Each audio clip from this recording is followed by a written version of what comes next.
संसार बंधन गुणावेगी पंढरीच्या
गुरुर्ब्रह्मा गुरुर्विष्णु गुरुर्देव महेश्वरा गुरु साक्षात परब्रह्म तस्मै श्री गुरुवे नमः।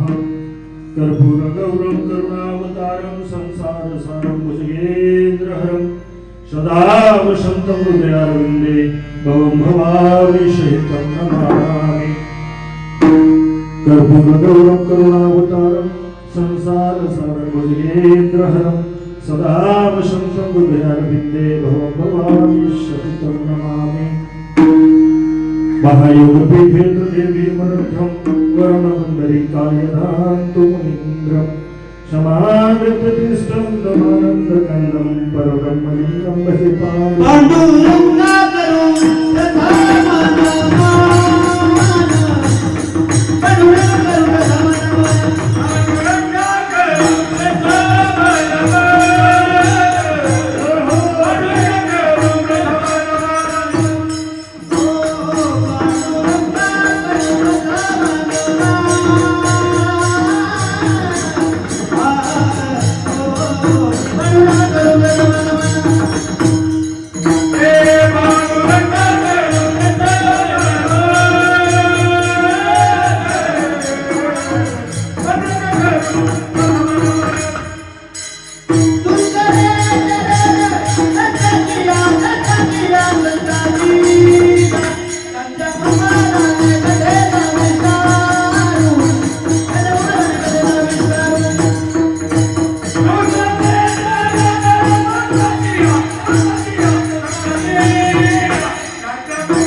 ब्रह्मानंदं परमसुखं केवलमूर्तिं तन्वादितं ब्रह्मसुखं तत्त्वमशादिलक्ष्मम् एकं नित्यमिमलवचनं सर्वादिसाक्षिभूतं भावातीतं त्रिगुणरहितं सद्गुरुं नमामि। जयंची केली स्मरण होय सकल विद्यांचे अधिकरण तेची वंदते सद्गुरुचरण ते नमस्कार आता। ओम नमो ज्ञानेश्वरा ओम नमो ज्ञानेश्वरा ओम नमो ज्ञानेश्वरा ओम नमो ज्ञानेश्वरा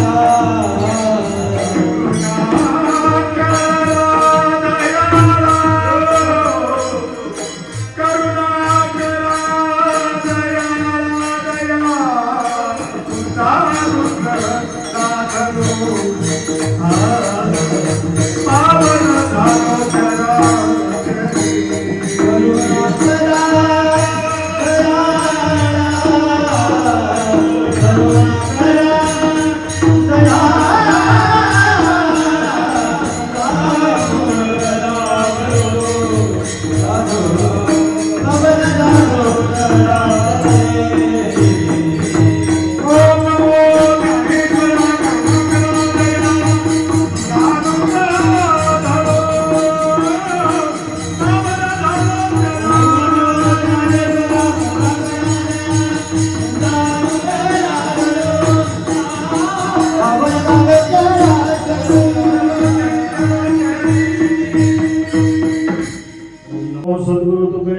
दीपा नमो सद्गुरु सच्चिदानंद रूपा नमो सद्गुरु भक्त कल्याण मूर्ती नमो सद्गुरु भास्करा पूर्ण कीर्ती जिथे ज्ञान विज्ञान संजीव होते जिथे योग विद्वेष शांती जिथे मानवाला मिळे मोक्ष सदानंद माता सेवे लागी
सेवेलागी सेवक झालो तुमच्या लागलो चरणा अहो स्वामी तुकया देवा यावरी न करावा अभेर रामकृष्ण नामे हे दोन्ही साजिरी हृदय मंदिरेश्वराकारे आपले अबळ कर सोडवण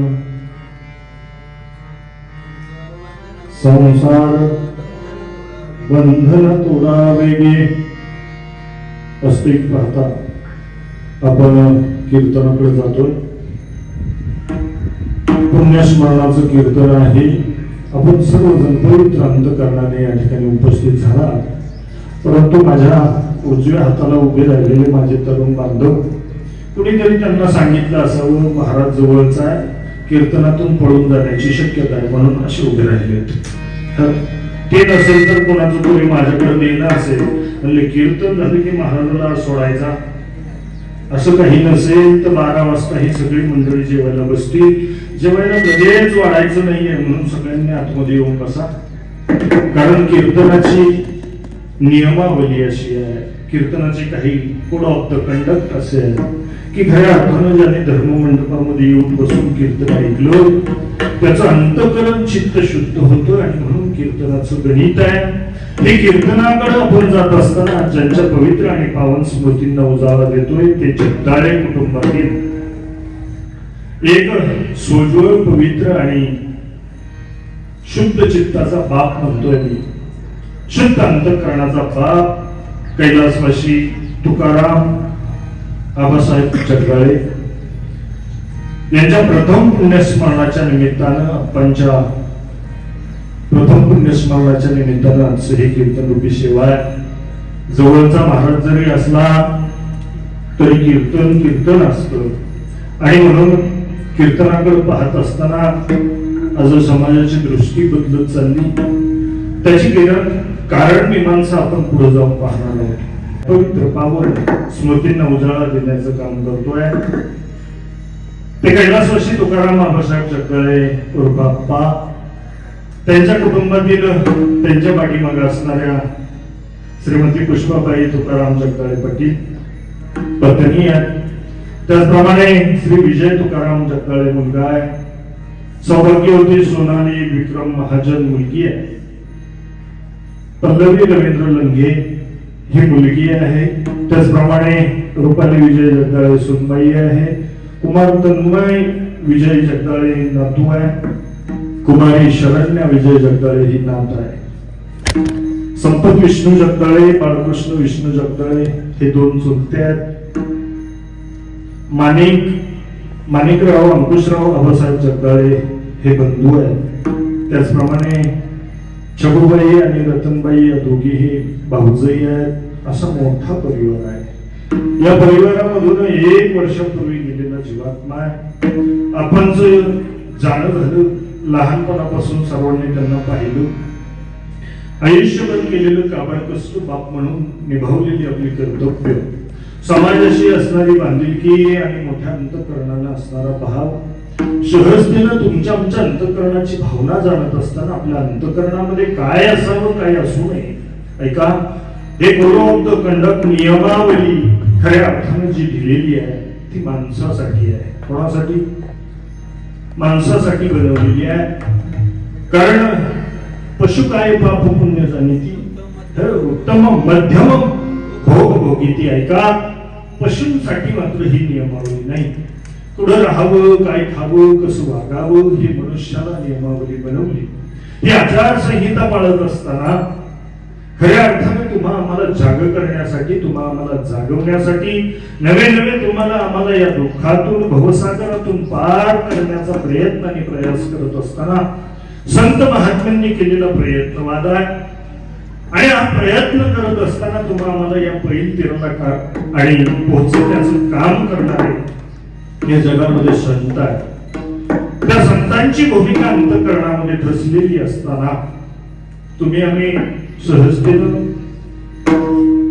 कीर्तनाचा माध्यम साधत असताना आज बनवून दाखवलेला अभंग आपल्याच पुणे जिल्ह्यातील अलंकानगरीचे महान भगवत भक्त ज्यांना भगवान श्री विष्णूंचा अवतार म्हटलं गेलं, नवे नवे खऱ्या अर्थानं आत्यंतिक समाजावरती प्रेम करत असताना या समाजाचा उद्धार व्हावा आणि म्हणून प्रयत्नवादी असणाऱ्या ज्ञानाचा सागर, कैवल्याचे आगर खऱ्या अर्थानं अलंकापुरी निवासी चक्रवर्ती सम्राट महावैष्णव माऊली ज्ञानोबरायांचा अभंग खऱ्या अर्थानं म्हणून दाखवत असताना तुमच्या आमच्या अंतःकरणामधले भेद संपवण्याचं काम आणि माऊली महावैष्णव या अभंगाच्या आणि खऱ्या अर्थानं सांगत असताना करतात.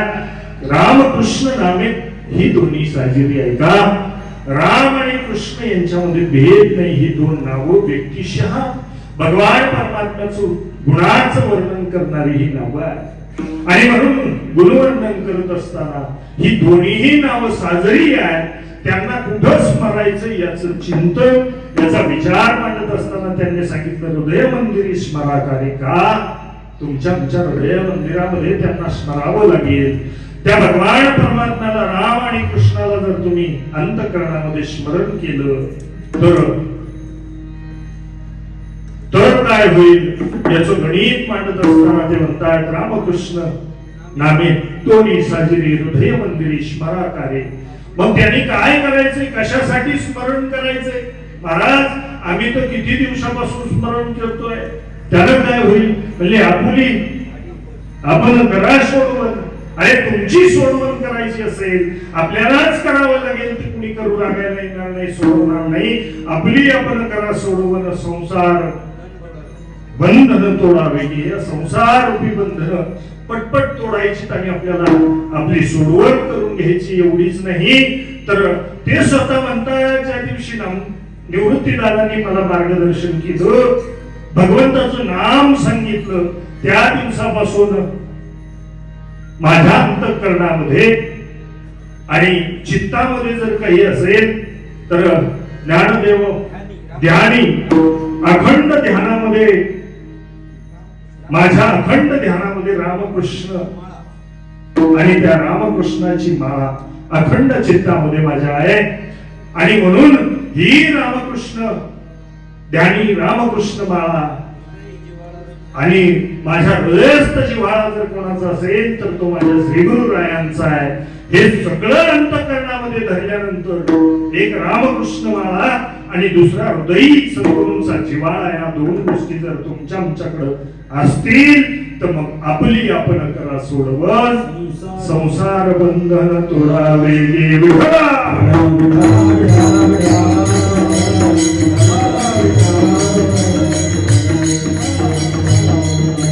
ऐका माय बाप्पा, आपण कीर्तनाकडे जातोय. तुम्ही आम्ही इकडं पाठवलं या पृथ्वी तलावरती 9,999 योनी. ऐका, 94 83 83,999 योनी ह्या बाकीच्या आहेत. परंतु त्याच्यामध्ये शेवटची योनी जी झाली ती मात्र मनुष्य योनी आहे. आणि म्हणून 84 लक्ष योनी निर्माण झाल्या. 84 लक्ष योनीमध्ये जन्माला आल्यानंतर कसं राहावं, कसं खावं, कसं काय प्यावं, कुठं जावं, ही बंधनं सगळी कोणाला घालून दिली असतील तर ती मात्र इथं मनुष्याला आहे. आणि म्हणून मनुष्याला इथं आल्यानंतर त्या बंधनामधून बाहेर पडण्यासाठी नवे नवे तुम्ही आम्ही जन्माला आल्यानंतर जन्मापासून मरेपर्यंत कसं राहावं हे तुम्हाला मला शिकवावं लागतं. ऐका, वास्तविक पाहता बारकाईने जर विचार केला तर तो प्रकार प्राण्यांमध्ये नाही. त्यांना पाप पुण्य कळत नाही आणि म्हणून त्यांच्या ठिकाणी अपोपर भाव नाहीये. आणि ज्या ठिकाणी अपोपर भाव नाही, जिथं अपोपर भाव नाही, आता वास्तविक पाहता बारकाईनं लक्ष जर दिलं तर आपल्या लक्षात येईल की आपण बैला पुढं अख्खी वैरणीची पिंडी टाकली, त्याला आता एवढी भूक नाहीये तर त्यातली अर्धी बाजूला काढून ठेवावी आणि अर्धीच खावी असं ज्ञान त्याला, ती समज त्याला नाही. बरं, दुसरी गोष्ट, जी पेंडी खाल्ली, जी वैरण खाल्ली, त्याच्यावरती विष्ठा टाकू नये, शेत टाकू नये हे त्याला कळत नाही. कुठं बसावं, कुठं कसं वागावं हे प्राण्यांच्या ठिकाणी भावना नाहीये.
म्हणून तुम्हाला आम्हाला मनुष्य देह लाभला.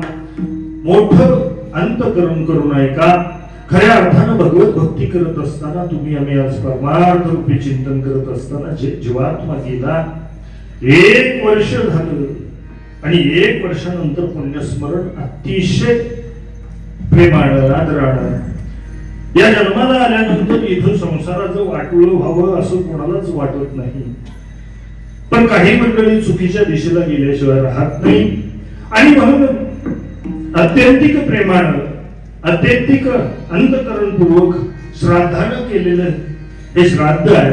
आणि म्हणून 1 वर्षाचा प्रवास घडत असताना 1 वर्षामध्ये आलेल्या अडचणी आणि त्याच्यावरती मार्गक्रमण करत असताना सहजतेनं आपण त्या पंढरी भगवान परमात्म्याचं अंतकरणापासून खऱ्या अर्थानं भक्तीनं प्रेम केलं. तुम्ही आम्ही तुमच्या आमच्या हृदयामध्ये त्या भगवान परमात्म्याचं नाम कधी घ्यावं लागतं हे प्राण्यांना सांगून जमणार नाही, कारण प्राण्यांना त्याचं ज्ञान नाहीये. म्हणून माणसाला सांगावं लागतं. पण सांगितलेलं ज्ञान खऱ्या अर्थानं ऐकत नाहीत. वास्तविक पाहता काळ बदलत चाला, काळा परत हे आपल्याला बदलावं लागणार आहे. कारण त्रेतायुगामध्ये जर बारकाईनं चिंतन केलं तर तिथं मात्र पहिलं युग, 4 युग झाली. पहिलं कृतयुगामध्ये खऱ्या अर्थानं भगवंताचं ध्यान केलं जायचं. काय करायचे लोक? ध्यान धारणा करायचे. त्याच्यानंतर युग बदललं. आता त्रेतायुग आलं. त्रेतायुगामध्ये म्हटले देव कशानं प्राप्त होईल? म्हणले यज्ञ करावं लागेल. यज्ञानं देव प्राप्त होत होता. त्याच्यानंतर आलं द्वापार युग. द्वापार युगामध्ये कशानं देवाची प्राप्ती करायची? म्हटले कशानं करायची? आहे का काही प्रमाण? म्हणले द्वापार युगामध्ये त्या भगवान परमात्म्याची भक्ती करण्यासाठी भक्ती करावी लागली. नवे नवे प्रेम श्रद्धा भावना अंतःकरणामध्ये असावी लागेल. जी राधेला जमलं, जे उद्धवाला जमलं ते करणं गरजेचं होतं. आता कलियुगामध्ये मात्र यानं होत नाही. आता मात्र काय करावं? कलियुगी उद्धार हरीच्या नावे, कलियुगी उद्धार हरीच्या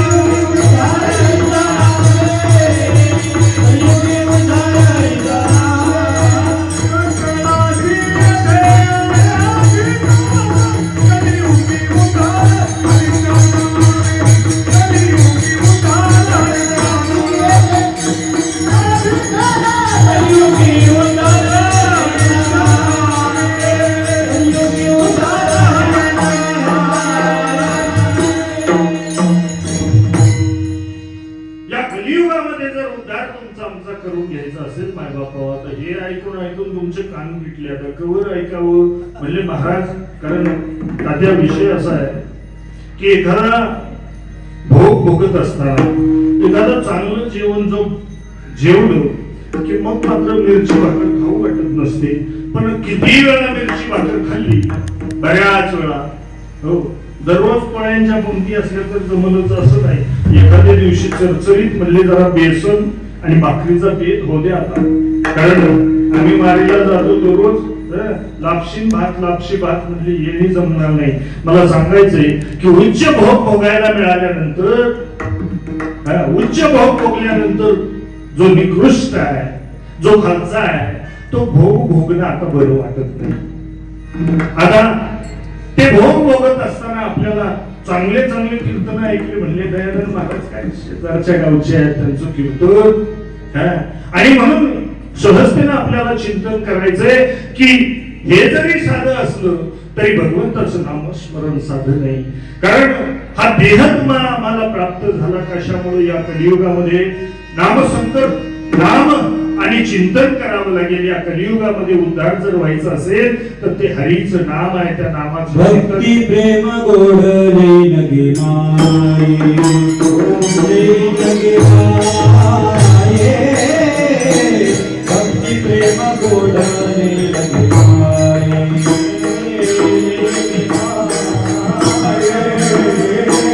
भक्ती प्रेम गोड लगे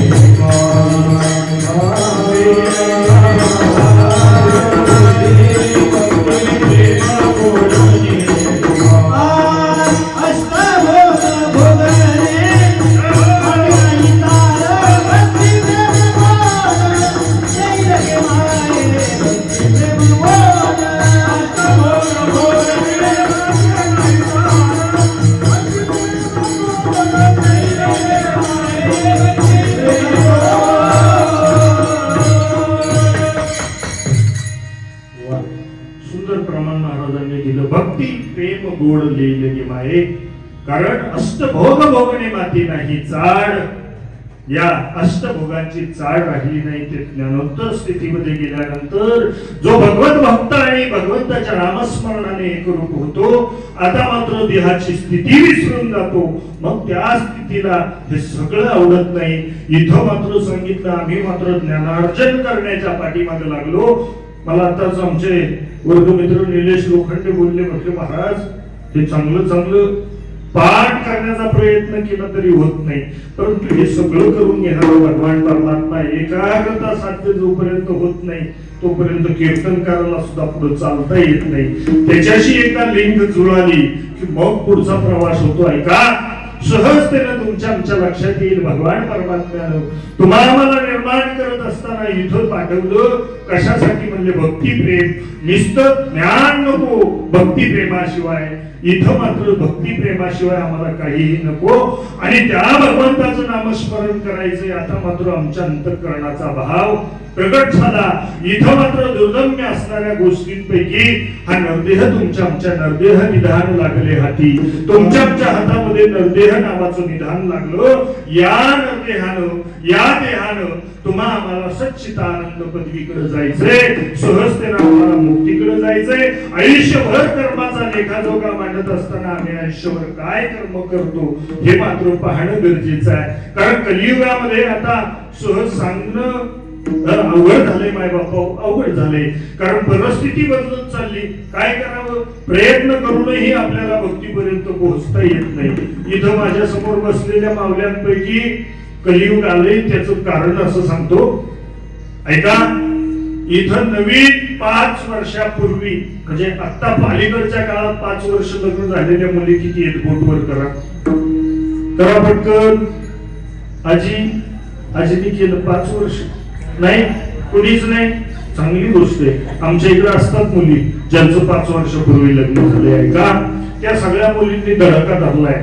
म्हणजे पहिल्या सासवा सासूरवास करायच्या, आल्या आल्या ती सासूलाच आई म्हणते. धडाका धरलाय. सोपं करावं, डोक्यात आलं गणित. युक्तीनं केलेलं परमार्थ आहे. परमार्थ हा संसार सुद्धा युक्तीनं केला जातो, ऐका. आणि म्हणून त्यांनी ऐकलं कोणाचं तरी, म्हणजे सासू आता राहिलीच नाही पाहिजे. सासूचा नावाचं जे गणित होतं ते संपवून टाकलं, तिलाच आई म्हटली. पण त्या दिवसापासून आजपर्यंत मला प्रश्न पडलाय, जर सासूला ही आल्या आल्या घरात आल्या आल्या आई म्हणत असेल तर नवऱ्याचं नीचं नातं काय? विठ्ठल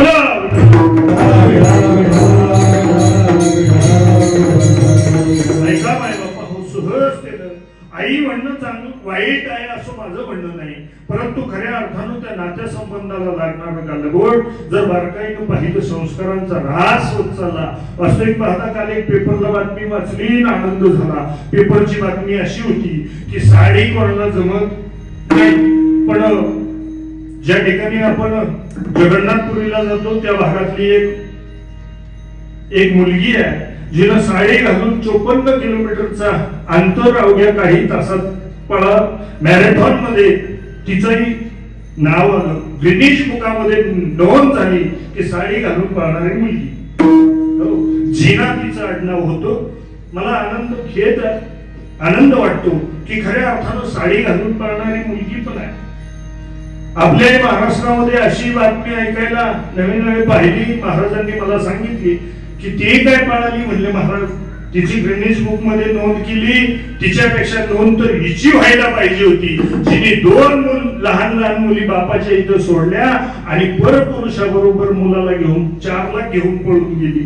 पळणं दोन्हीकडे, ऐका, पळणं दोन्हीकडे आहे. एक गिनीज बुकात नोंद करताय आणि एक आई बापाच्या थोबडाला काळं लावताय. म्हणून पळण्यातलं अंतर लक्षात आलं की आपला प्रवास सुखाचा झाल्याशिवाय राहत नाही. इथं आल्यानंतर या सृष्टीचे आपण मालक नाही, तर इथं भगवान परमात्म्यानं आपल्याला पाहुणा म्हणून पाठवले. हे ज्याच्या लक्षात आलं त्याचं जीवन मात्र कृतकृत्य झालं. कारण इथं तू आणि मी कोण आहे? पाहुणा आहे. आणि म्हणून तू पाहुणा, मी पाहुणा, 2 दिवसाचा बाजार आहे. इथं आल्यानंतर गणित जर पाहिलं, बारकाईनं चिंतन केलं, हा नरदेह तुम्हा आम्हाला मिळाला. सांगून सांगून महाराज मंडळी थकली. आता कुठपर्यंत करावं, कुठपर्यंत प्रयत्न करावा? अरे बाबा, हे आयुष्य खऱ्या अर्थानं शेवटची पाळी आहे आणि शेवटच्या पाळीमध्ये तू सावध व्हावं लागेल आणि या संतांना विचारावं लागेल काय करायचंय, कसं जगायचंय. अरे काय विचारावं संतांना हेही कळत नाही. एक म्हातारी आली म्हणजे बाबा 500 रुपये घ्या, पण माझ्या नातवाला काय होईल हे विचारायचं नसतं. एक जणांना विचारलं काय होईल, भगवान श्रीकृष्णांचा मुलगा होता. जाऊन ऋषीला विचारलं, चेष्टा केली सांभाळ, या माझ्या पोटामध्ये गर्भ आहे, काय होईल. अरे त्या दुर्वासांनी डोळे बंद केले आणि पाहिलं वाईट. याही जगामध्ये जर साधू संतांची निंदा होत असेल तर शाप दिला तुझ्या पोटी, मुसळ जन्माला येईल, यादव कुळांचा नाश करेल. यादव कुळाचं गणित मांडत असताना म्हणले किती यादव होते? 56 कोटी यादव होते. विठ्ठला विठ्ठला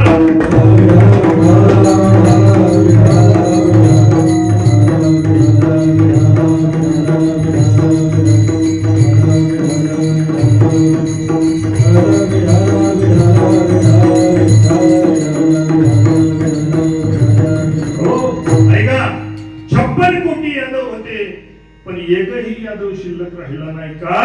एक चूक केली, एक चूक. आणि म्हणून संतांकडे जात असताना, महाराजांकडे जात असताना आज या कलियुगामध्ये एवढं व्यासपीठ राहिले की ज्याच्याकडे तुम्ही आम्ही अर्थ भावनेने पाहतो, परंतु काही ठिकाणी आता त्यातही भावना बदलायला लागले. म्हणजे इथं आल्यानंतर कीर्तन गाणे यायच्या आधी आमच्या लक्षात आहे आज काय ऐकायला मिळणार, एवढी पाठ झाली. कधी पिंगळा होणार, कधी आई माझी होणार हे ठरलेलं आहे आमचं. आम्ही मात्र बारकाईनं चित्त देत नाही. आम्हाला जे ऐकायचंय ते ऐकत नाही, पण नको तिथं डोकं चालवल्याशिवाय आम्ही राहत नाही. म्हणून तुमच्या आमच्या जीवनाचा उद्धार होणार नाही. संतांना फक्त एकच विचारलं पाहिजे, काय विचार उद्धार पावे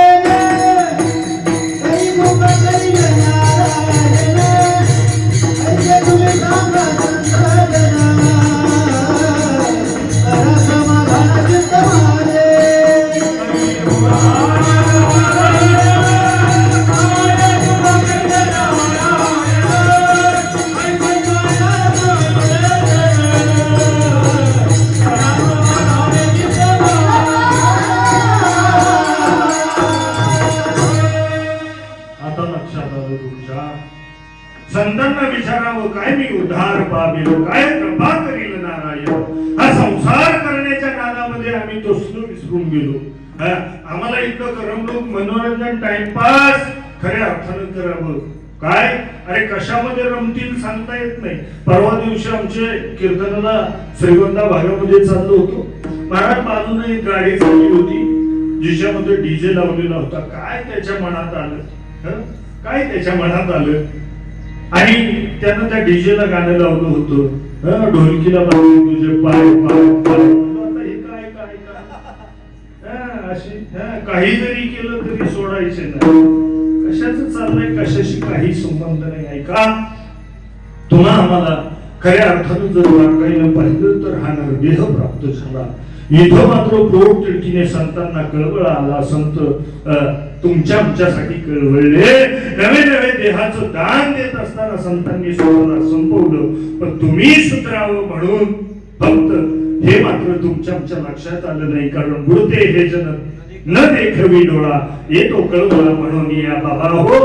इथंच का सुधरा, इथंच का ऐका, कारण याच्यानंतर फिरता येईल, दोन ठिकाणी जाता येईल. एक तर भगवंताकडं, नाही तो परत जन्माला यावं लागेल. 84 लक्ष योनी फिरावी लागेल. कारण चुकली यावर मग फेरा पडे ही प्रमाण तुमची पाठ झाले. म्हणून अधिक न बोलता पुढे जातो की नरदेह विधान तुमच्या आमच्या हाताला लागत असताना खऱ्या अर्थानं ही गोष्ट अशक्य आहे. अशक्य गोष्टींमध्ये पावला देह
पावटाळी न्याय, पावला आंधळ्याच्या हातामध्ये कावळा सापडावा तसा हा देह तुम्हाला आम्हाला प्राप्त झाला. सावध होऊ नये का. हा देह तुमच्या आमच्या हाती लागला. हा नरदेह, नरदेह हाती लागल्यानंतर तुम्ही आम्ही प्रयत्नांची करी आता बाबा.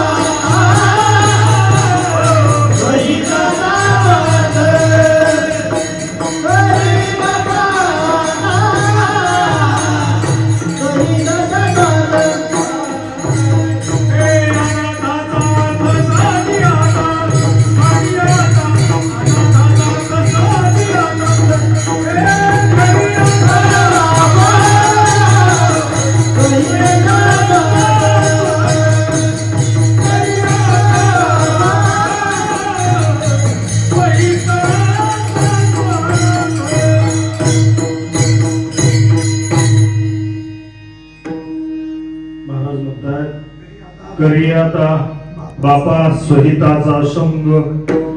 त्या स्वहिताचा संग आता गणित असं बदलत चाललंय की आता सांगणारे जास्त आहेत, महाराजांचे प्रमाण अनेक पाठ आहेत. अखंड अभ्यास करत असताना प्रमाण पाठ करतायत, गोड प्रमाण देत आहेत. पण आपल्याला आपल्या वेळेमध्ये संकल्पित वेळेमध्ये या ठिकाणी कीर्तन रूपी सेवा आटोपणं गरजेचं आहे. कारण आम्ही महाराज अनेक कीर्तन ऐकली, परंतु आमच्या लक्षात अजूनही बसत नाही. आमचं मात्र अजूनही भगवंताची प्रेम भक्ती आमच्या अंतःकरणात ठसते का, हा प्रश्न आहे. हा प्रश्न सोडवायचा असेल तर आता आम्हाला मिळालेला हा नरती आहे, शेवटच्या टप्प्यामध्ये आहे, शेवटची पाळी. एक मनुष्य जन्म चुकली यावर मग फेरा पडे, फेरावं लागणार आहे. म्हणून सावध होऊन काय करावं लागेल, म्हणजे सावध होणी बसली लागा, देव करा कैवारी.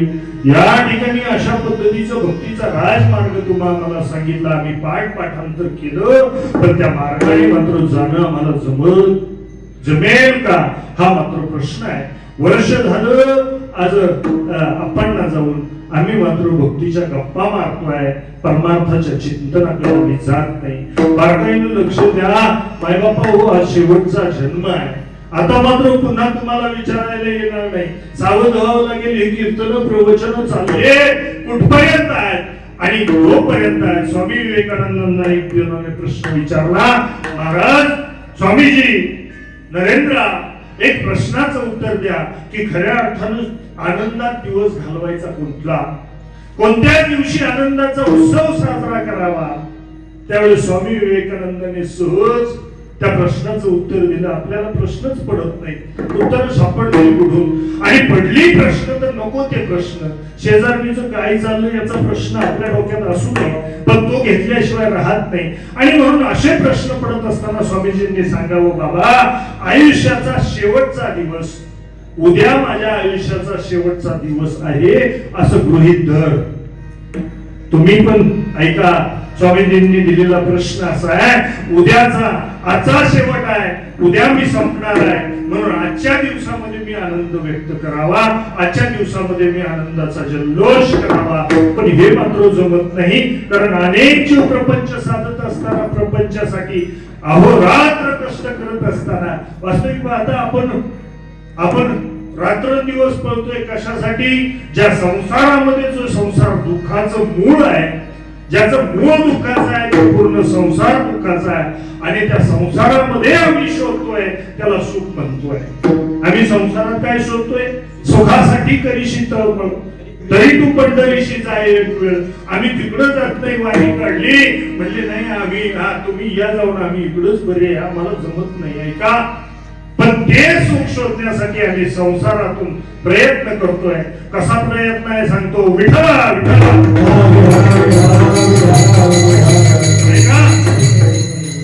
आमच्या मुलानं 2 मोठाले छान कुत्रे आणले, 2. तिचं नाव मीरा आणि इरा आहे. घरासमोर एक दिवस मी खुर्ची टाकून बसलेलो आहे, त्यांना एक कॅनलच्या बाजूला हाडूक घावलं. त्यातलं एका कुत्र्यानं तो हाडूक उचलून आणलं. आणल्यानंतर त्याला फोडायचा प्रयत्न सुरू आहे. बराच वेळ मी त्याच्याकडे पाहतोय. त्याच्यात काय आता जुनं पुराण कधीच तरी 1857 पडलेलं ते, त्याच्यात काय सापडेल म्हणून मी त्याच्याकडे पाहतोय. बऱ्याच वेळानं प्रयत्न करून करून करून करून करून ते हाडूक फुटत असताना त्या हाडकातलं एवढं लाकूड म्हणजे ती दशी त्याच्या हेरडीत घुसली. आणि आता तो त्या हाडकावरती रक्त पाहिलं. मी म्हणलो बाबा तो दाढ फुटली तरी याचं फोडणं सुरू आहे. पण त्याचा विचार वेगळा होता. त्याच्या डोक्यात होतं की त्या हाडकातून रक्त निघतंय, याची दाढ हिरडी तुटलेली याच्या लक्षात नाही. आणि म्हणून ते कातू कातू त्या हाडकाला फोडत होतं. जसं ते हाडकाला फोडतोय तसं आम्ही संसाराला फोडतोय. आणि म्हणून खऱ्या अर्थानं आम्हाला वाटतंय त्यातूनच सुख मिळते, पण सुख मात्र तिथं नाही. कारण सुख वसेते ठाई बहुपाई संताची. आम्ही तिकडे जात नाही, सावधती नाही का. वास्तविक पाहता एक गरीब कुंभार होता. कुंभार, आता कुंभाराचा धंदा काय, मडकी बनवायची. माझा भगवंत सुद्धा कधी कुंभार होतो, कधी भूत होतो. त्यानं फिरवलं एखादं चाक की काय पाहायचं, त्या चाकावरती बनवणारे हे सगळे मडके बनवायचं काम त्यांनी केलं आणि म्हणून त्याने केलेलं ज्याने केलं ते मडकं त्याला सुद्धा शोधता आलं नाही. अशी मडकी बनवली आणि त्याला जग म्हणतं तू वेडा आहे. विठ्ठला तू वेडा विठ्ठला तू वेडा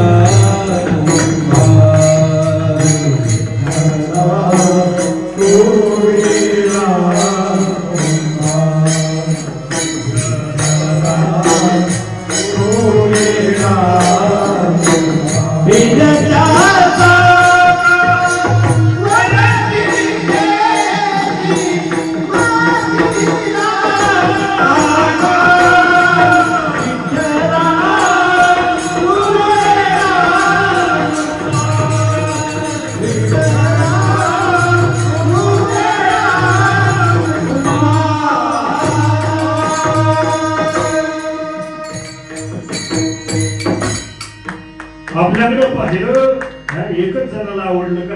तुम्हाला कळतंय का? एकदा जोरदार टाळ्या वाजवा. आहे सुद्धा आहे त्याचा अर्थ आहे. मला वाटलं कीर्तनात राहिले की नाही झोपा लागतील टाळ्या वाजवत चालू बरं ऐका. आणि झोपा लागणे एवढं खराब कीर्तन मी नाही करत. आठवते काय सांगत होतो? त्या भगवान परमात्म्याकडे पाहिलं भगवंताला तुमचे सगळे हे मडके बनवत असताना त्या विठ्ठलाकडे पाहिलं. देवा तू वेडा कुंभार आहे. किती किती घडवली आणि एकही एक सारखं नाही. सगळे वेगळे वेगळे आहे भिन्न भिन्न आहे. भगवंता तुझी लीला तूच जाणो असा भाव असणारा कुंभार त्या गावामध्ये फिरत असताना तात्या एमआयडीसी आली आणि एमआयडीसी मध्ये वरपूल एलजी सारख्या कंपन्या आल्या. त्यांनी फ्रीज काढलं. आता याचा धंदा बसला कोणाचा? कुंभाराचा. काय करावं प्रश्न पडला म्हणून कुंभाराने आता कर्ज झालं. कुंभाराने 2 गाढवं आपल्याकडे होती विकायला काढली. विकायला काढल्यानंतर पुढे विकावं बाजारात नेली. जेजुरीच्या बाजारात नेलेली दोन्ही गाढवं 2 जणांनी घेतली. कुंभारानं आपलं कर्ज भागवलं. एक गाढव डोंबाऱ्याने घेतलं आणि दुसरं गाढव दोघांनी नेलं. एक परटाकडे गेलं आणि एक डोंबाऱ्याकडे गेलं. दोन्ही गाढवांचं जीवन सुरू होतं वेगळ्या दिशेने. एकत्र राहणारी गाढवं आता वेगवेगळ्या दिशेने चालायला लागली. वेगवेगळ्या दिशेने जात असताना पहिलं जे गाढव आहे ज्यानं डोब्यानं घेतलं होतं त्याची खूप मजा चालू होती. ऐका कोणाचं जीवन कधी बदलेल सांगता येत नाही. आम्ही कधी कधी म्हणतो बाबा प्रयत्न करून करून थकलो आता पण कसलंच संसारात यश येत नाही. ऐका आणि कुणी कुणी असं आहे प्रयत्न करायची गरजच नाही असंच कोणी होत नाही. परंतु हे सगळं करत असताना सोपं सांगू सगळ्या भगिनींना सगळ्या लाडक्या बहिणींना माझी विनंती आहे लक्ष द्या.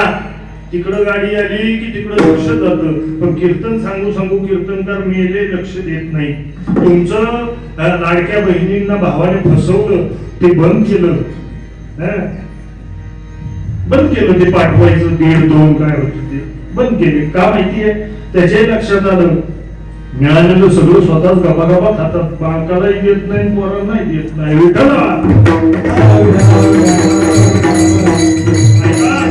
दोन्ही गाढवं विकली गेली. एक डोब्यानं नेलं दुसरं डोंबऱ्यानं नेलं.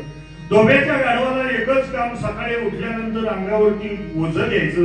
ते धुणं घेऊन नदीच्या काठावरती जायचं. धोबी जोपर्यंत कपडे धुतोय तोपर्यंत मस्त चरायचं. ते झालं की माघारी निघायचं. संध्याकाळी कपडे सुकली की याच्यावरती लादली जायची. घरी आणून टाकली की गाढव रातभर मोकळं. मजा सुरू झाली. दुसऱ्या गाढवाचं मात्र हात डोंबऱ्याचा खेळ. आज ह्या गावात उद्या त्या गावात कधी खायला मिळे न मिळे न मिळे असं जीवन चालू असताना त्या डोंबऱ्याच्या खेळ करणाऱ्यानो बऱ्याच दिवसांनी योगायोग असा आला ज्या गावामध्ये डोंब्याचं गाढव होतं त्याच गावामध्ये डोंबऱ्याचा खेळ आला.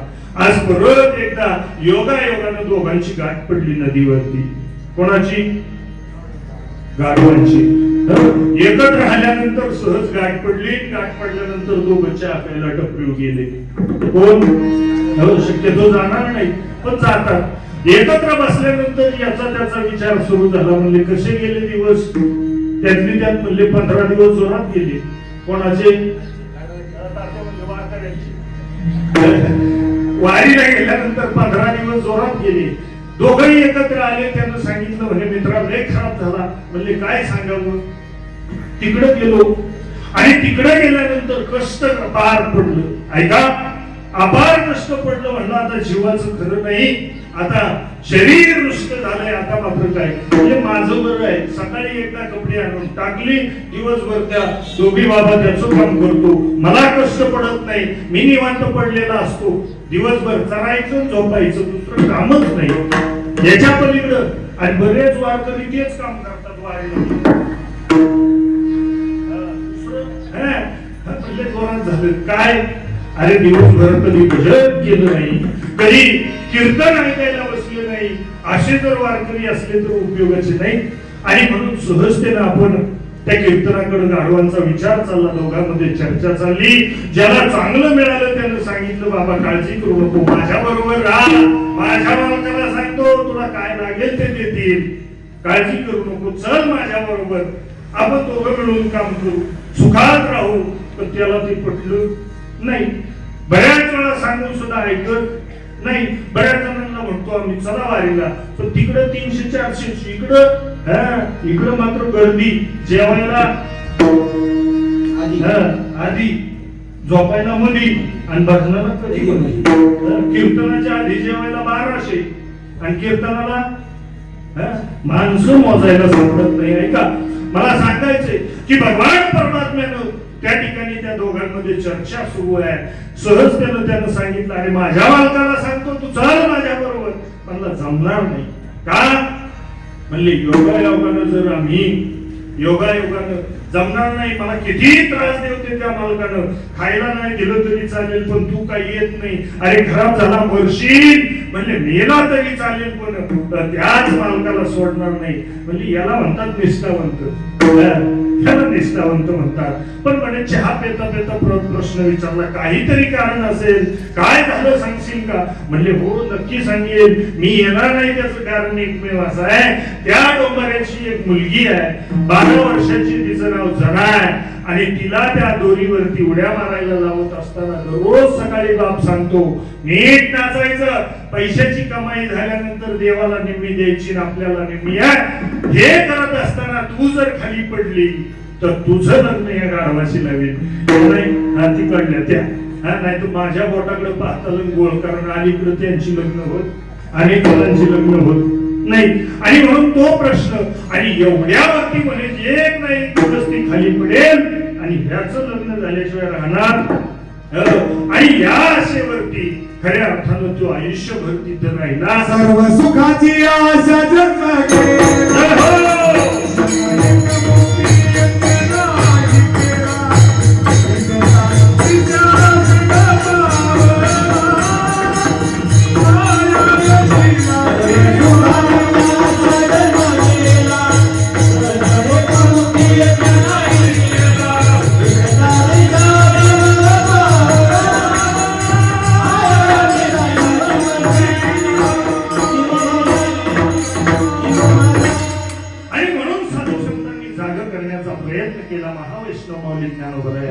तुमच्या आमच्यापर्यंत आले नवे नवे या जगामध्ये फिरत असताना वयाच्या 16व्या वर्षी ते लेकरू खऱ्या अर्थानं तुम्हाला आम्हाला जागवण्याचा प्रयत्न करत असताना, जगवण्याचा प्रयत्न करत असताना सावध व्हा बाबा.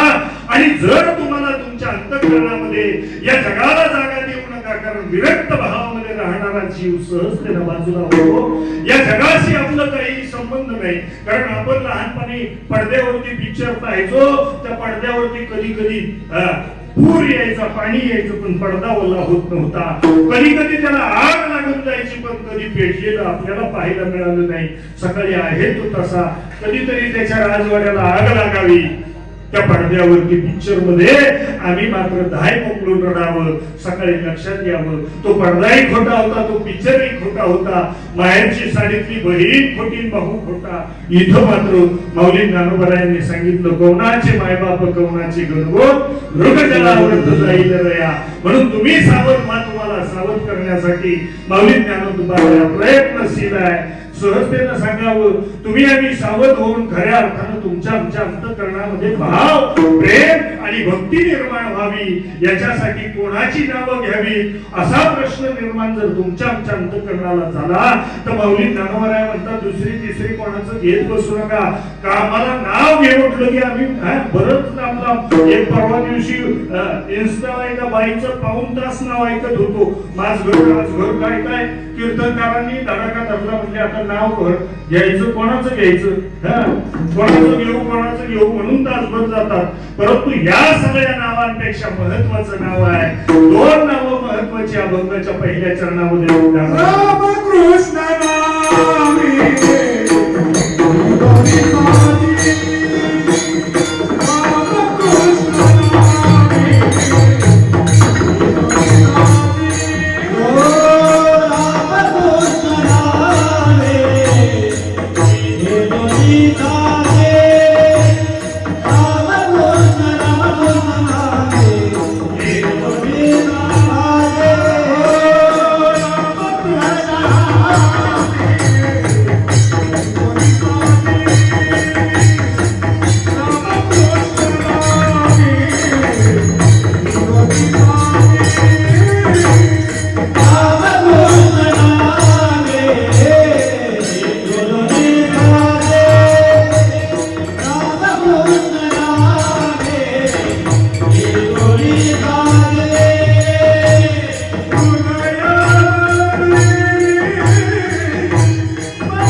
भगवंताच्या भगवत दरबारामध्ये आपण बसलेलो आहोत.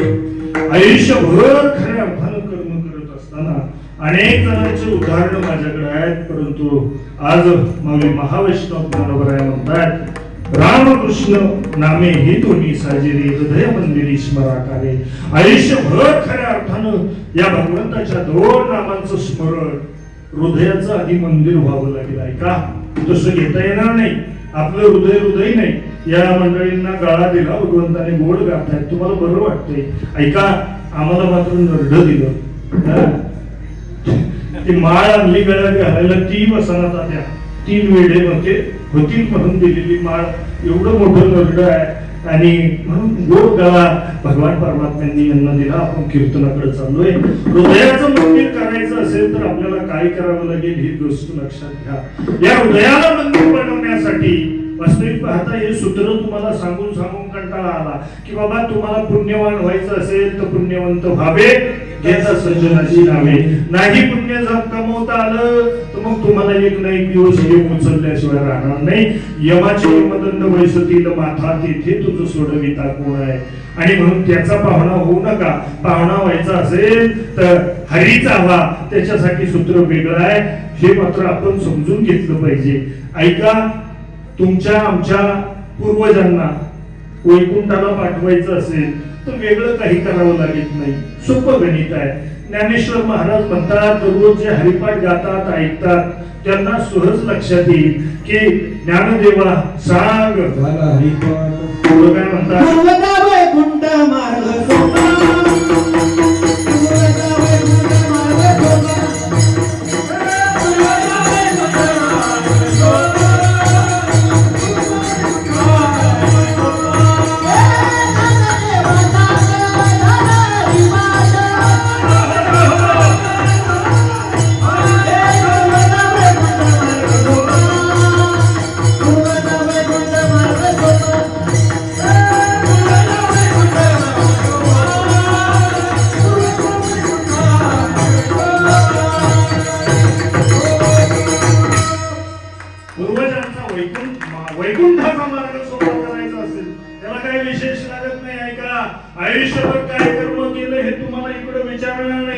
अरे तिथं गेल्यानंतर यमधर्म त्या मार्गाने जात असताना तुम्हा आम्हाला विचारील खरं सांगणारा किती केल्या एकादशी वैकुंठीच्या स्वर्गीच्या वाट यम करी पुसापुसी खरं सांग जीवा किती केल्या एकादशी ऐका तिथं मात्र तो काय विचारेल आता तुम्ही म्हणाल हे चुकीचं सांगताय महाराज ऐका सहजतेनं तुम्हाला सांगेल की अखंड ज्यानं आयुष्यभर भगवंताची भक्ती केली असाही राजा आपल्या या भारत देशामध्ये ज्याच्या नावावरून या भारताला भारत नाव पडलं असा जडभरत नावाचा राजा होता ज्यानं आयुष्यभर भक्ती केली पण शेवटच्या क्षणामध्ये त्याच्यावरती घाला घातला वास्तवाने मग मात्र काय झालं याचं प्रमाण जर पाहिलं तर म्हणजे जडभरत राजा हरणा गर्दी गेला घातला वासनेने घाला घातला तो हरणाच्या गर्भाला गेला मुक्ती पावता आली नाही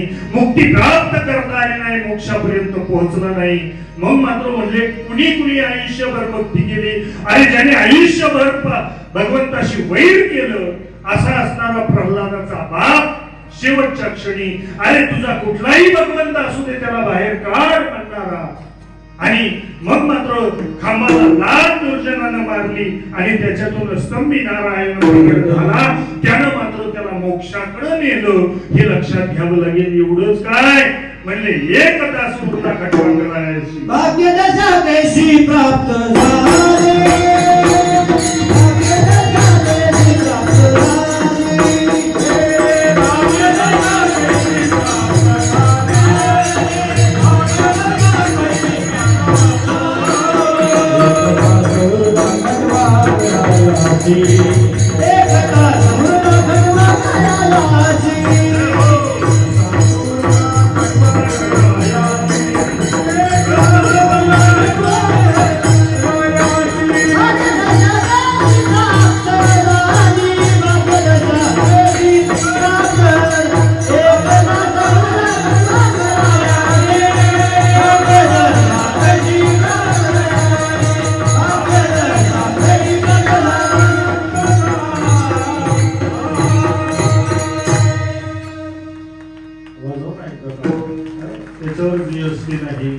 एवढंच काय सहजतेनं तुम्हाला टाळ्या वाजवायला सांगावं लागतो कीर्तनात बसलो मी सुरुवातीला सांगत असतो टाळ्या वाजवत चला म्हणलं आता तुम्ही भक्तीचं आगर करडे गाव आहे एवढ्या दिवसापासून कीर्तन ऐकताय आता ते सांगावं लागणार नाही पण परत इथं पहिल्यापासून एकाचा करावा लागतो असो एक तास उरला खटवांगरायाशी आमच्याकडे वाटलं एक तास उरला नाही 10 मिनिटं मोजून शिकवलं ऐक आपल्याला कीर्तनाचं अजून 2 चरण आहेत स्पर्श करून चरण स्पर्श केल्याशिवाय पुढे जाता येत नाही मग चरणाला स्पर्श करून आपण पुढे निघणार आहोत सहजतेनं तुमच्या आमच्या लक्षात येईल 1 तास उरला त्या खटवांगरायाला त्यानं आयुष्याची दशा बदलून घेतली आणि दिशा बदलून घेतली ऐका तुमच्या आमच्या आयुष्यामध्ये आयुष्यभर काय केलं याचं गणित पाहिलं जाणार नाही पण शेवटच्या क्षणी मात्र अंतकालेच मामे स्मरण त्या कलेवरा तुम्ही आणि आयुष्याच्या शेवटच्या क्षणाकडे जर भगवंताच्या भक्तीकडे झुकलो तर मग मात्र आयुष्याचं कल्याण होईल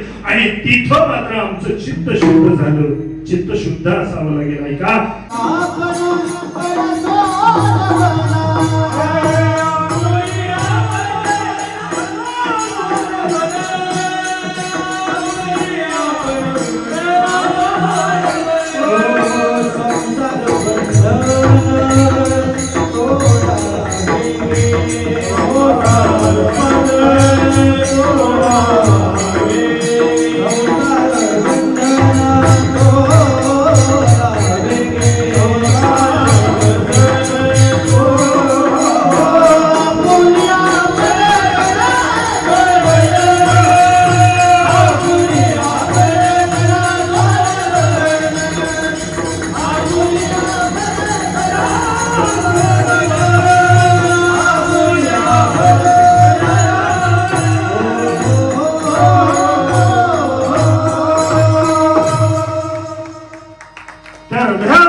त्याचं गणित असं आहे मी बऱ्याच ठिकाणी सांगत असतो बगीचे में माली भोजन में थाली ससुराल में साली साली म्हटलं की कसे चेहरे बोलतात आमचे दाजी पण आलेत थाली म्हटलं की सगळ्यात आनंद होतो ऐका. बगीचे में माली भोजन में थाली, ससुराल में साली और कीर्तन में ताली होनी चाहिए असं म्हटलं. आता कसं बरं वाटलं का? इथं मात्र सांगावं लागत नाही. कीर्तन टाळी वाजवावी, गुढी उभारावी, वाटेही चालावी, पंढरीची सहजतेनं ते लक्षात येणं गरजेचं आहे. ऐका, टाळी वाजवली नाही तर काय होतं त्याचं अनेक गोष्टी आहेत. आपल्याला तिकडे जायचं नाही, वेळ आपला संपत आलाय. मी सांगत होतो की सहजतेनं तो भगवान परमात्मा एकदा अंतःकरणात बसला. तो म्हणजे अजून नाही बसला, ठसलाय नाही, बसलाय नाही. तो एकदा बसला.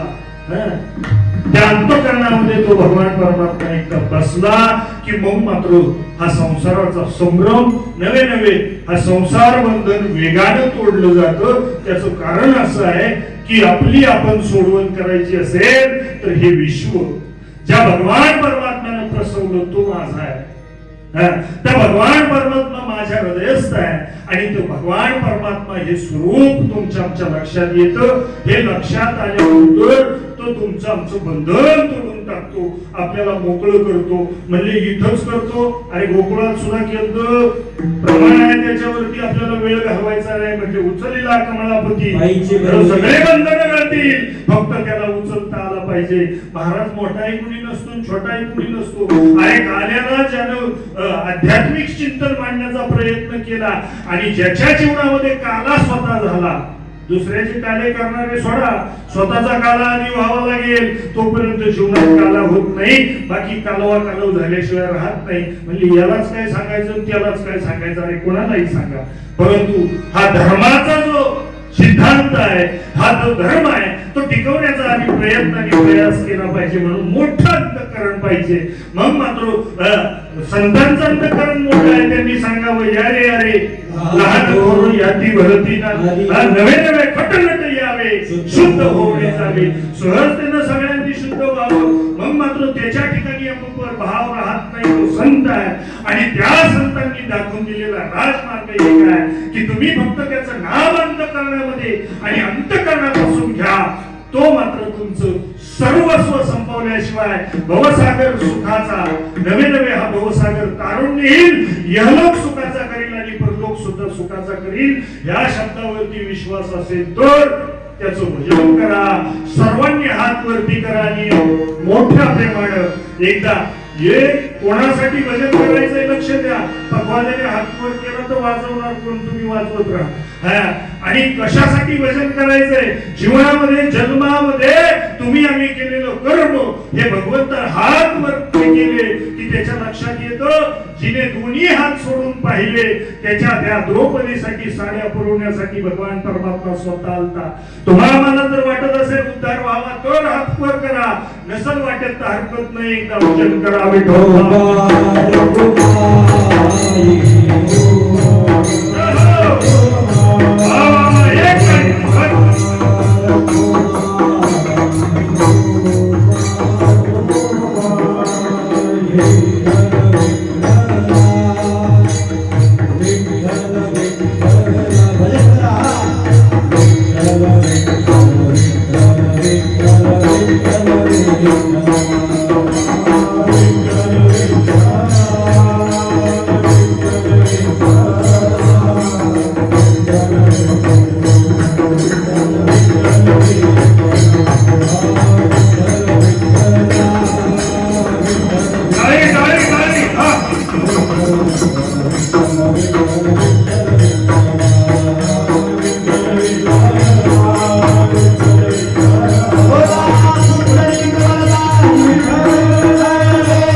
वर घ्यायला सांगावं लागतं, खाली करायला सांगायची गरज नाही.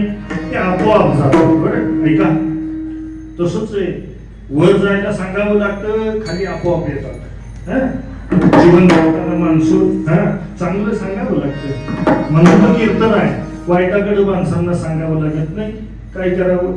किती वाईट परिस्थिती आहे जीवनामध्ये. सहजतेने आम्ही भेदभाव करतो. कीर्तनकारांचं सोपं आहे, 2 तास कीर्तन करणं अवघड नाही बरं का पाटील. 2 तास कीर्तन करणं अवघड नाही. घडीभर अर्धा तास महिला अर्धा तास पुरुष जोडून काढले की झालं कीर्तन. म्हणजे त्यात काय अवघड आहे. यांची उडवायची थोडी, त्यांची उडवायची, आणि त्याच्यासाठी कीर्तन नाही. ऐका गड्या हो, मी उद्धार पावला पाहिजे आणि जीवनाचं कल्याण झालं पाहिजे म्हणून आहे. ऐका, आज परिस्थिती बारकाईनं जर लक्षात आलं तर जग मात्र यांचा विचार करतंय. ज्या बापानं आयुष्यभर कष्ट केले, ज्या बापानं खस्ता खाल्ल्या, त्या बापाकडे पाहत असताना जगाची दृष्टी काय असेल. मुलांना वाटतं बापाला अक्कल नाही. ऐका, मुलांना वाटतं बापाला कळत नाही, आणि म्हणून परिस्थिती बदलत चालली. आजकाल परिस्थितीने बारकाईनं जर चिंतन केलं तर आपण पाहतो जास्त शिकवलेली मुलं, माझ्या मुलाचं करिअर व्हावं म्हणून आयुष्यभर स्वप्न पाहणारा बाप, आई काळजी घेते, आयुष्यभर त्या मुलाचं कल्याण व्हावं म्हणून कष्ट करणारा बाप त्या मुलाच्या शिक्षणासाठी झुरतो, त्याला मोठं करतो. पण मोठं केलेले बापानं ती लेकरं परत येतीलच असं नाही. मला आजपर्यंत एका कीर्तनकारानं, महिला कीर्तनकारानं छाती ठोकून केलेलं कीर्तन माझ्या डोळ्यासमोर आहे. मला ते कीर्तन ऐकत असताना सांगितलं, मुलं, शेतकऱ्याची मुलं सोडून मोठी शिकलेली मुलं आई बापाला वृद्धाश्रमामध्ये टाकतायत, आमच्या मुलींकडे द्या. म्हणजे आम्ही मुली कशा बापाला आई बापाला सांभाळतो पाहतो. आणि ते आम्ही पण आमच्या डोळ्यानं पाहिलं. मागच्या महिन्यामध्ये 3 मुली आहेत, एक मुंबईचा व्यापारी आहे, ज्या मुलींनी आयुष्यभर त्या मुलींना शिक्षक केलं आणि आयुष्यभर शिक्षणासाठी झटलेला तो बाप ज्यावेळेस गेला त्यावेळेस त्या मुलींनी 5100 रुपये, 5100 रुपये पाठवले आणि तिथं फोन करून सांगत होत्या, व्हिडिओ कॉल मध्ये आम्हाला दाखवा आमच्या बाबाची अंत्ययात्रा म्हणणाऱ्या मुली. मी पाहिल्या. अरे अंत्ययात्रा दाखवा, एवढंच नाही, लवकर उरका, आम्हाला ते उरकल्यानंतर आंघोळ्या करायच्या घरी बसून. अशा शिकलेल्या मुली पाहिल्या. ऐका, समाजाची परिस्थिती बदलत चालली. बाप काय करतो हे जर बारकाईनं पाहायचं असेल तर माझ्या समोर बसलेल्या माझ्या बंधूंना विनंती आहे की तुम्ही सगळे इथं शुद्ध नागरिक आहात. प्रत्येक नागरिकाच्या अंतःकरणापासून मला फक्त एक प्रश्न विचारायचा आहे की तुमच्या आयुष्यामध्ये तुम्ही यांची काळजी करत असताना किती करता याचं उदाहरण तुम्हाला सांगतो. फक्त ज्यानं इन्शुरन्स काढला त्यांनी बोटवर करा. लाईफ इन्शुरन्स असू द्या, टर्म इन्शुरन्स असू द्या, किंवा LIC असू द्या, किंवा मेडिक्लेम असू द्या, कुणी काढला फक्त 2 मिनिटात बोटवर करा. करा करा करा, पाहू द्या सगळ्यांना. कुणी काढला नाही तुमच्यापैकी? कुणीच नाही काढला? सगळ्यांनी काढला, फक्त बोटवर करायची ताकद नाही. कारण हा बाबा पुढे काय बोलेल सांगता येत नाही. ऐका, त्याचं कारण असं आहे की तुमची आमच्या पाठीमागे हाल होऊ नये. अरे एक पती कुटुंबातला प्रमुख जर गेला तर कुटुंबातल्या स्त्रिया आणि मुलांनी काय करावं याच्यासाठी सावध झालेला तो बाप असतो. सावधतेने आपला इन्शुरन्स करून ठेवतो. आणि इन्शुरन्स करून ठेवत असताना आता थोडीशी भीती आहे. मला सांगायचंय की आपल्या पश्चात मुलांची, लेकरांचा हाल होऊ नये म्हणून इन्शुरन्स काढणाऱ्या मुलांनी सुद्धा, पालकांनी सुद्धा, बापांनी सुद्धा एवढाच इन्शुरन्स काढा की ते फक्त जगू शकतील. काल एक जणांना कोट्यावधीचा इन्शुरन्स आपल्या मुलांसाठी काढलेला कळालं आणि स्वतःच्या बायकोनं त्याला गाडण्याचा प्रयत्न केला. ऐका, परिस्थिती बदलत चालली आणि म्हणून सावध व्हावं लागेल. आणि तुमच्या आयुष्यामध्ये पाठीमागे हाल होऊ नये म्हणून इन्शुरन्स काढणारा एवढा एकमेव गडी असतो. खऱ्या अर्थानं वसुदेवानं केलेला प्रयत्न, स्वतःला कृष्णाला डोक्यावरती घेऊन जाणारा एक बाप आहे. एवढंच काय तर त्या प्रभू रामचंद्रांना सुद्धा खऱ्या अर्थानं जगवणारा, जागवणारा बाप आहे. जनकासारखा बाप आयुष्यात कधीही न रडणारा बाप त्या मुलीसाठी रडतो.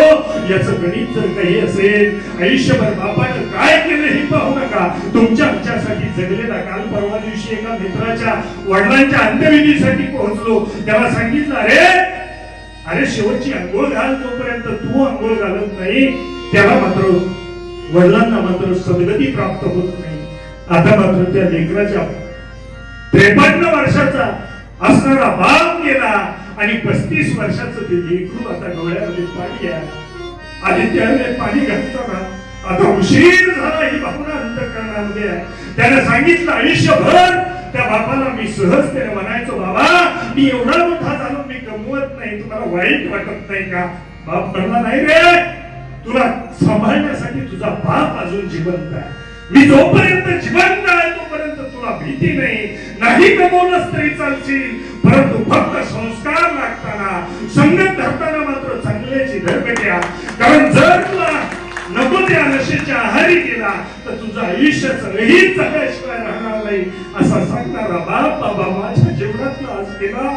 आज पाहिली बाबा त्याची काळी पडलेली पाठे, आज पाहिलं जवळ गेलं, पण बाबा मला असं वाटतंय आज माझ्या बापाला कडकडून मिठी मारावी.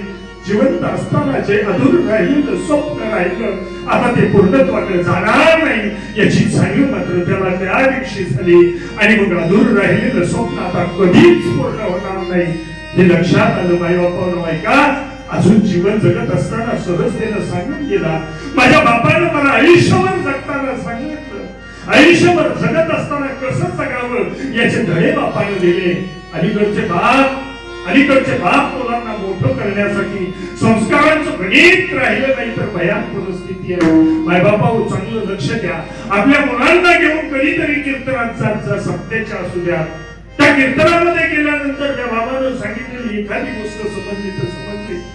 त्या मुलानं घायला रडत असताना मला सांगितलं, बाबा आयुष्यभर कसं जगावं शिकवणारा माझा बाप, तो बाप गेल्यानंतर कसं जगावं हे सांगायचं मात्र विसरून गेला आहे का?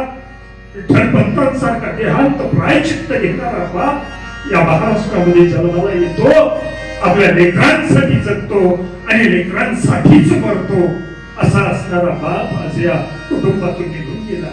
या कुटुंबातून असणारा, त्यांच्या पाठीमागे असणारा मुलगा विजय आहे, सोनाली आहे, पल्लवी आहे. त्या ताईला आजही आठवण होत असेल माझा बाबा मात्र माझ्यासाठी जगणारा, माझ्या सुखदुःखामध्ये झगडणारा माझा बाप आता मला परत या आयुष्याच्या वाटेवरती जगणार नाही. म्हणून त्यांचा आमच्यावरती ऋण आहे.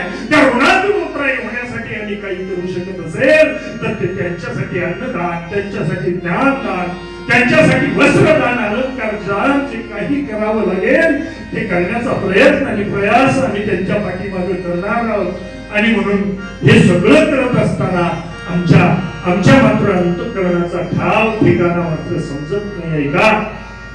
सदस्यतेनं प्रेमाने एखादी दिवाळी आठवेल, माझ्या बाळांपणाच्या वेळेस पळालेला माझा बाप आठवेल, अखंड प्रेम करणारा माझा बाप. आज आप्पा मात्र वर्ष झालं आता कोणाशी बोलत नाही, निघून गेले. आणि मग मात्र आज त्या भगवंताच्या दरबारामध्ये त्या भगवंताला नवे आप्पांना आनंद होईल की माझ्या लेकरांनी एवढा मोठा भव्य दिव्य कार्यक्रम केला आणि यमधर्माला सुद्धा खऱ्या अर्थानं त्यांना न्याय केलं. या ठिकाणी क्रम प्राप्त आहे. म्हणून जर काही कमी पडत असेल पुण्य तर ते पुण्य पूर्ण करण्यासाठी आम्ही विनंती करू संतांना.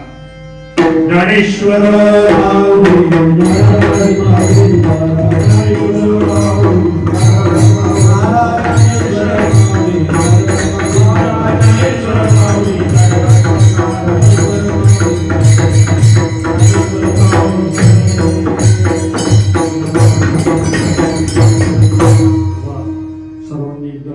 कलाकार मंडळीसाठी गोड तर आम्हाला महाराज मुले माळादेवी वारकरी शिक्षण संस्थेचे अध्यापक, त्याचप्रमाणे ज्यांनी गोड गायन केलं त्यांचे चक्रधार वाजल्यानंतर अंगावरती काटा उभा राहतो असे चक्रधार असतात. ज्यांनी गोड गायन केलं ते विदर्भ रत्न, खऱ्या अर्थानं ज्यांच्या मुखातून कीर्तने अलीकडच्या काळामध्ये भागवत आणि ऐकण्याचा योग येतो असे भागवत महाराजांनी गोड गात आहेत. त्यांचे अंतःकरणापासून आभार, धन्यवाद. त्याचप्रमाणे गुंजकर बाबा, विद्यानंद महाराज पवार, त्याचप्रमाणे माळादेवी वारकरी शिक्षण संस्थेचे सर्व विद्यार्थी आदरणीय तात्याई मला शहरामध्ये आणण्याचा प्रयत्न करतात. असे हार्मोनियम वाजवतात तात्या अशोक बांधव तात्या, त्यांचे अंतःकरणापासून आभार, धन्यवाद. या ठिकाणी समोर येऊन बसलेल्या माझ्या समोर जवळ खऱ्या अर्थानं जे ज्येष्ठ आहेत ते श्रेष्ठ आहेत आणि म्हणून त्या सर्व ज्येष्ठांच्या चरणी माझ्यापेक्षा ज्ञानवृद्ध, तपोवृद्ध, वयोवृद्ध अशा सर्वांच्या चरणी नतमस्तक होतो.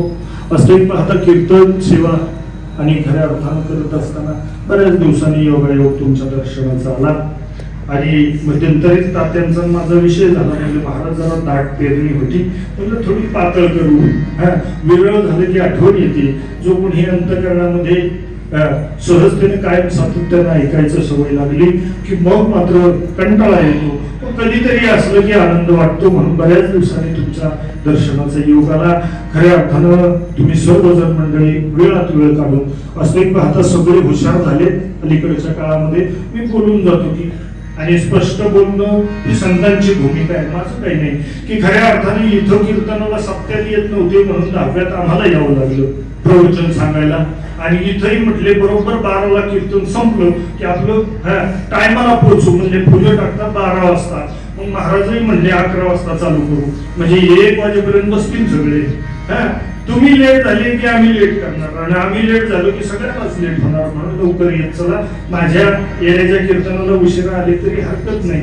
पण परत कोणाचं कीर्तन असलं की 9:45 आपली जागा धरत चला आदरणीय सरपंच समोर बसलेले आहेत खऱ्या अर्थानं सर्व मंडळी प्रेमाची आहे आणि करडगाव म्हटलं की माझं आवडतं एका याची कारण नंतर सांगेन हरकत नाही बराचसा वेळ गेला अतिशय प्रेमानं सर्वांनी या ठिकाणी अंतर्भूत या ठिकाणी ऐकलं कीर्तनामध्ये काही जर अपशब्द गेला असेल तर तो माझ्या वाणीचा दोष आहे सांगण्यासारखं भरपूर आहे वेळ संपलेला आहे अधिक न बोलता खऱ्या अर्थानं वेळेत सोडलं की पुढच्या वेळेस तारीख मिळेल सर्वांची खऱ्या अर्थानं अंतकरणापासून आभार जे आले जे बसले जे मंदिरात मंडपात बसले सभागृहात जे बसले ते सगळे देव आहेत आणि बाहेर उभे राहिलेले सगळे महादेव त्यांच्या सर्वांच्या चरणी नतमस्तक कारण श्रावणाचा महिना आहे या ठिकाणी कुणी उठू नका 2 मिनिटं घरी बसा या ठिकाणी शेवटची चाल होईल चाल झाली शेवट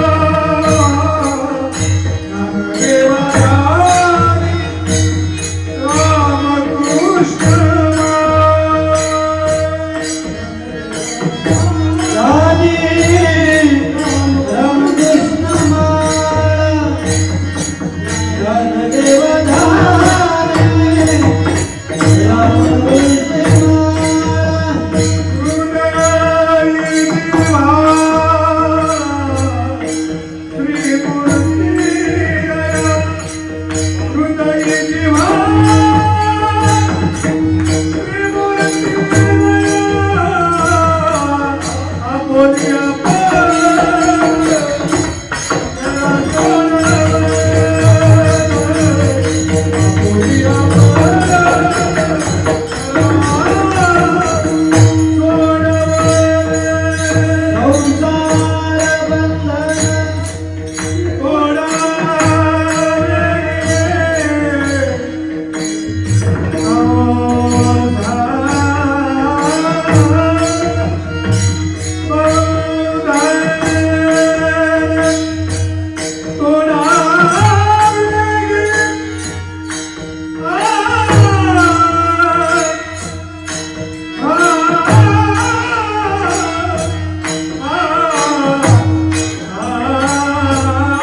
दोन चांगले वाजवा सगळ्यांनी एकदा टाळ्या. जोरदार खऱ्या अर्थाने या ठिकाणी चाल झाली. चाल तुमच्यापर्यंत पोहोचवण्याचा प्रयत्न केला ते खऱ्या अर्थानं मंडप डेकोरेशन साऊंड सिस्टम त्या दादासाठी एकदा जोरदार टाळ्या आपण अभिषेक जात आहोत. आणि त्याचबरोबर ज्यांनी हे कीर्तन लाईव्ह शूटिंग केलंय आपल्याला आयुष्यभर ते परत परत पाहायला मिळेल असे ईश्वरी रॉकस्टारचे सर्वेसर्वा रामभाऊ जोरवेकर यांच्यासाठी एकदा जोरदार टाळ्या वाजवा. त्यांनी परत येऊन म्हणजे बाबा आता मोठी फोर व्हीलर घेतली म्हणून कार मध्ये येऊन म्हणजे शूटिंग आज पहिल्यांदा करायचे हरकत नाही या आणि म्हणून ते या ठिकाणी उपस्थित झाले. त्याच्यानंतर सगळ्यात महत्वाची गोष्ट शेवटच्या चालीला ज्यांनी मृदुंग वाजवला काशीनाथ बाबा दिसतच नसतील तुम्हाला तिकडल्या बसलेल्यांना दोन मृदुंग वाजवला त्यांच्यासाठी एकदा जोरदार टाळ्या वाजवून या ठिकाणी शेवटचा अभंग घ्या छावा. आम्ही जातो तुम्ही